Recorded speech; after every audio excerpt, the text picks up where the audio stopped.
Salam, hər birinizi xoş gördük. 2025-ci il müəllimlərin işə qəbul imtahanına düşmüş sualın izahına baxırıq sizlə.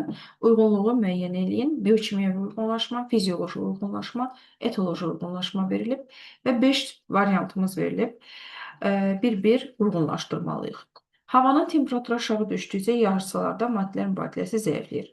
Havanın temperaturu aşağı düşdükcə yarıçılarda maddələrin mübadiləsinin zəifləməsi, heyvanlarda qış yuxusunun getmə, bu tipli uyğunlaşmaları biz aid edirik fizioloji uyğunlaşmalara.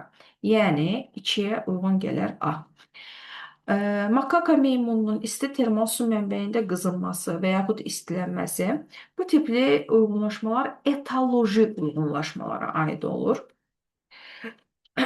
Dəraltı piy qatı bu da fizioloji uyğunlaşmalardan biridir.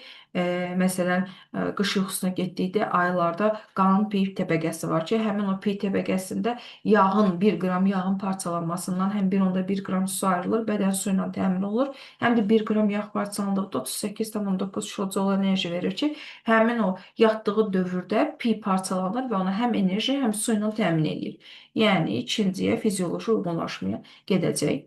Hemoqlobinin bir hissəsində oksigen qazının daşınması. Əslində verilən cavab artıq hansı uyğunlaşmaya aid olduğunu bizə göstərir.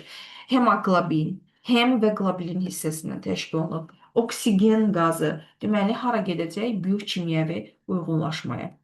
Nəsil qayğısına qalma, bu da bizdə etoloji uyğunlaşmalardan biridir. Yəni, üçüncüyə aid etmiş olacaq. Birinci sual D, ikinci suala A və C, üçüncü suala isə B və Y aiddir.